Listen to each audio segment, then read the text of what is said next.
আসসালামু আলাইকুম। আজকে আমরা দেখব এমএস ওয়ার্ডে ডকুমেন্ট বড় করে বা ছোট করে বা জুম ইন জুম আউট কিভাবে করবেন। তো সেটা করার জন্য ধরেন আমার এই ডকুমেন্টটাকে আমি বড় করব। বড় করার জন্য দেখেন এই যে এখানে জুম বার আছে, জুম বার এখানে যে আমার এটা 60% আছে। এই যে প্লাস আইকন আছে এখানে দিলে এটা জুম হবে, জুম হবে। আবার এখানে যদি মাইনাস আইকনে দেই, ক্লিক করি, তাহলে এটা জুম আউট হবে। এখানে জুম ইন, প্লাসে জুম ইন, মাইনাসে জুম আউট।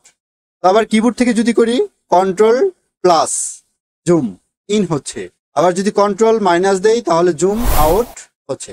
তো এইভাবে আমরা এমএস ওয়ার্ডে কোনো ডকুমেন্টকে জুম ইন জুম আউট ব্যবহার করতে পারি, ব্যবহার করে আপনার ছোট বড় করে দেখতে পারি।